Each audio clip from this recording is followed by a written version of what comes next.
मेरे हिंदुस्तान के लोगों, अगर आप अपने देश से मोहब्बत करते हो तो इस वीडियो को एंड तक ज़रूर देखना। इंस्टाग्राम और फेसबुक पे घंटों अपने वक्त बर्बाद करते हो बेकार की वीडियोस देखने में। आज अपने देश के लिए इस वीडियो को देखना। शायद इस वीडियो को देखने के बाद अपने देश के लिए कुछ फीलिंग्स आपके लिए बूस्ट हो जाए। बात करते हैं, जब हमें सोने की चिड़िया कहा जाता था, को सोने की चिड़िया कहा जाता था। चलो शुरू करते हैं। जब हम सोने की चिड़िया कहा जाता था, उस वक्त हिंदुस्तान को सोने की चिड़िया कहा जाता था। कब? 3000 साल पहले से। 3000 साल पहले से सोने की चिड़िया कहा जाता था इंडिया को। अकबर बादशाह के ज़माने में आते आते जब भी हमें सोने की चिड़िया कहा जाता था, उस वक्त हिंदुस्तान के पास 27 ट्रिलियन US$ थी। कितनी? 27 US$। फिर हम आज इतने पीछे कैसे हो गए? आज की हम बात करते हैं तो आज हम देश की GDP देखते हैं तो 3.7 ट्रिलियन US$। इतना फ़र्क कैसे हो गया भाई? इसका सीधा सीधा जवाब है अंग्रेज़ हमारे देश आए बिज़नेस करने के इरादे से। फिर यहाँ के देश की हालत देखी, शायद कुछ गंदे गंदे इरादों से आए थे शायद वो। चलो फिर अपनी गंदी गंदी चालों से अब अलग अलग साम्राज्य, राजा महाराजा, बादशाहों को भड़काते रहे और एक दूसरे के खिलाफ जंगें करवाते रहे। अपनी पावर बढ़ाते गए, पैसा कमाए हिंदुस्तान से और फिर हिंदुस्तान को ही बर्बाद करके चले गए। आपने कई फिल्मों में देखा होगा जोधा अकबर, जिसमें हीरो है ऋतिक रोशन।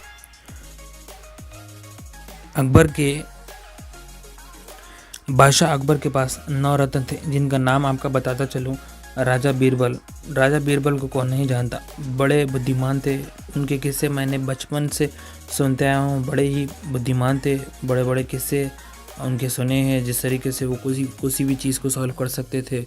आपने देखे होंगे कार्टून्स में या फिल्म। सुबह सुबह मॉर्निंग में जब 2009 या 10 के टाइम पे सीरियल्स आते थे अकबर बीरबल नाम के।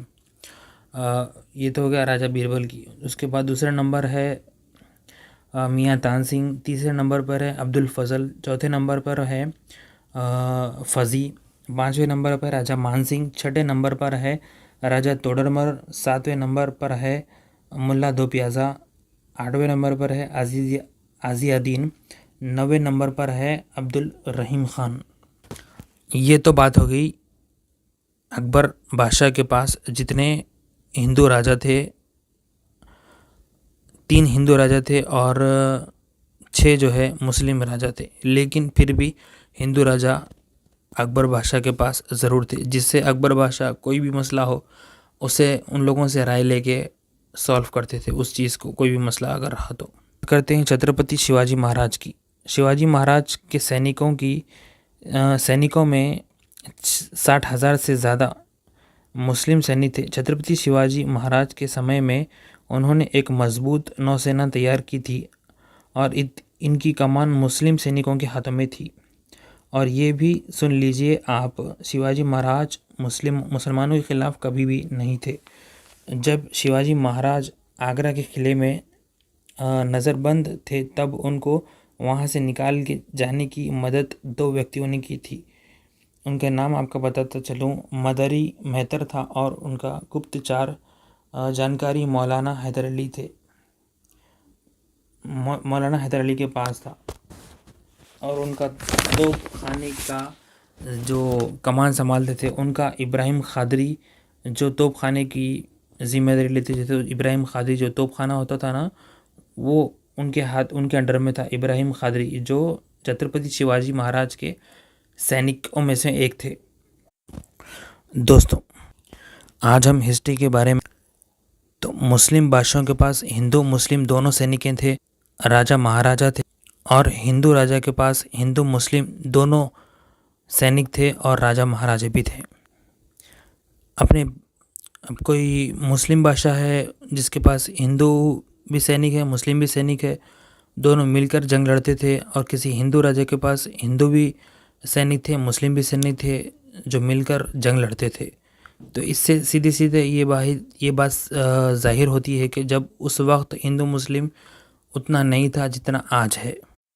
कभी हमें सोने की चिड़िया कहा जाता था, आज भी सोने की चिड़िया कहा जाता था, लेकिन हम बहुत पीछे हैं।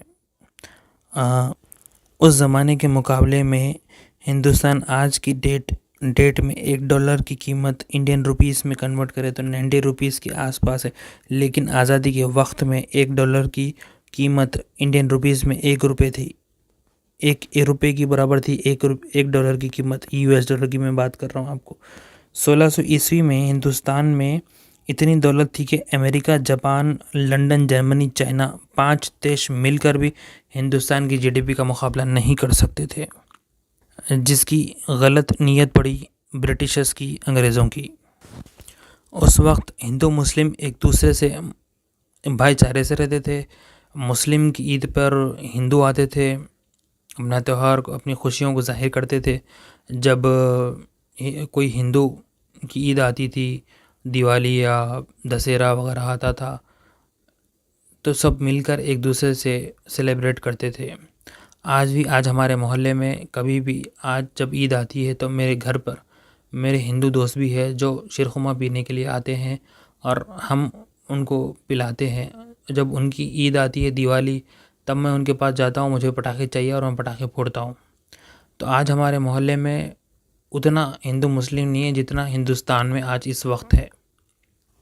लेकिन देश के युवाओं में यंग लड़के जो हैं, उन लोगों के दिलो दिमाग में जब मैं देख रहा हूँ तो जब हिंदू मुस्लिम का जब बात आती है तो मुसलमानों को कुछ अलग ही तरीके से देखते हैं, जैसे कि हम गैर हैं। लेकिन हम इसी मिट्टी से पैदा हुए भाई, हम कोई गैर नहीं है। हिंदुस्तान को हमें इतना आगे बढ़ाना है जो कोई दूसरी कंट्री का आदमी सोच भी ना सके। हिंदुस्तान को हमें उस मुकाम पे लेके जाना है जहां अमेरिका अपनी पूरी दुनिया पे हुकूमत चलाता है। नामुमकिन नाम की कोई चीज़ नहीं है। अगर हम कोशिश करें तो इसका भी हल ज़रूर है। इसका सीधा सीधा जवाब है, आप सबसे पहले हिंदू मुस्लिम ख़त्म करिए, एक दूसरे में भाईचारा रखिए,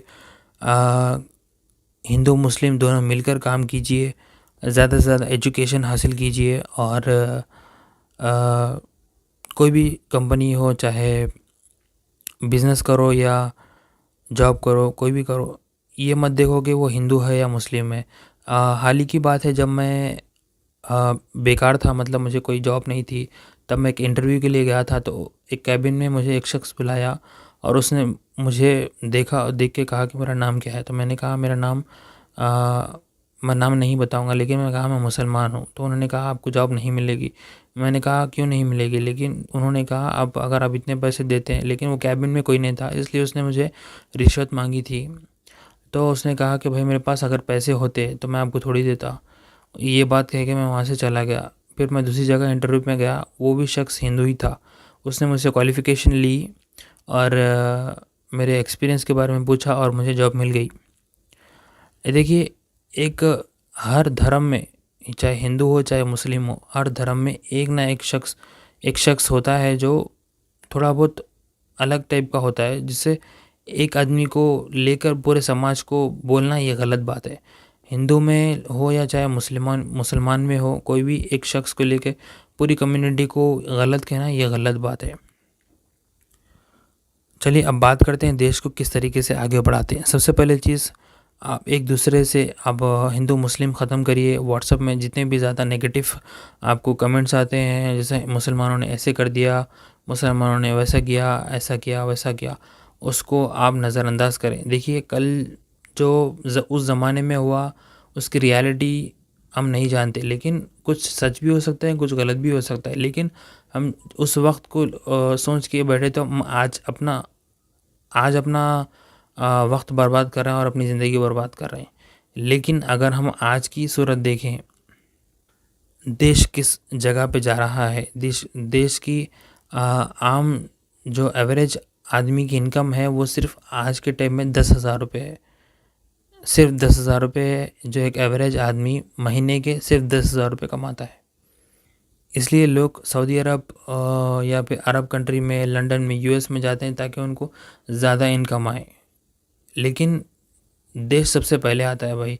देखिए, आप इस देश में पैदा हुए, इस देश में आप बड़े, इस देश की रोटी खाए, इस देश से बढ़ के और कोई चीज़ नहीं होती। लेकिन कुछ चीज़ें कुछ लोगों की मजबूरी होती है, और शायद उनके बारे में मैं बोलना नहीं चाहूँगा। सब लोगों के अलग अलग प्रॉब्लम्स होते हैं, उस चीज़ को हमें कहना नहीं चाहिए। लेकिन कुछ लोग होते हैं कि भाई हिंदुस्तान में मुझे नौकरी नहीं मिलती, लेकिन आप ढूंढो तो सही। अब ढूंढने के अलावा भी मैं आपको एक एग्जांपल दे सकता हूँ कि आज के टाइम में हिंदुस्तान में 5 करोड़ 70 लाख लोग बेरोज़गार हैं, जिसमें 1 करोड़ 50 लाख लोग महिला शामिल है, जो रोज़ाना जॉब की तलाश में निकलते हैं और जॉब उन्हें नहीं मिलती। मेरा उनसे सिर्फ एक ही जवाब है कि आपको जो भी जॉब मिले, चाहे वो छोटी से छोटी जॉब हो, कम से कम हो, आप कीजिए। जब तक कीजिए जब तक आपको एक अच्छी जॉब ना मिल जाए। अच्छी जॉब मिल गई तो वो छोड़ दो, साइड में थोड़ा छोटा सा एक बिज़नेस कर लो, ताकि वो भी इनकम आए, ये भी इनकम आए। जब इनकम आएगी तो जब सर्विस टैक्स बढ़ेगा तो गवर्नमेंट की जीडीपी है जो हाई होगी।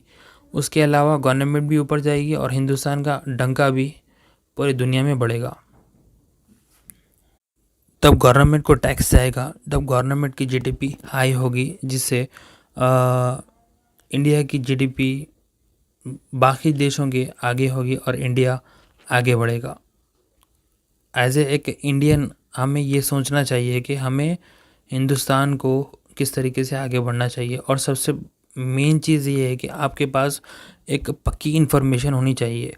आप सिर्फ कोई भी एक इंसान आके कुछ भी बोल देता है, आप उस पर यकीन कर लेते हैं, ये ऐसा नहीं है। आप उसकी पूरी जानकारी लीजिए, तब फैसला कीजिए। रही बात देश को आगे बढ़ाने की, और उसमें सबसे मेन इम्पॉर्टेंट बात यही है कि आप कोई सा भी काम कीजिए, चाहे वो बिज़नेस करिए या छोटी सी जॉब करिए। आपको जॉब नहीं मिली, छोटा काम मिला, कोई बात नहीं, करिए। थोड़े वक्त के बाद आपको बड़ी जॉब मिलेगी इंशाल्लाह। बड़ी जॉब मिलेगी, जब अच्छी जॉब मिलेगी उसको सेटल कर लीजिए, उसको परमानेंट कर लीजिए। साइड में छोटा बिज़नेस लगा लीजिए। नामुमकिन नाम की कोई चीज़ नहीं है। लोग चाँद पे चले जा रहे हैं, हम एक छोटा सा बिज़नेस तैयार नहीं कर सकते।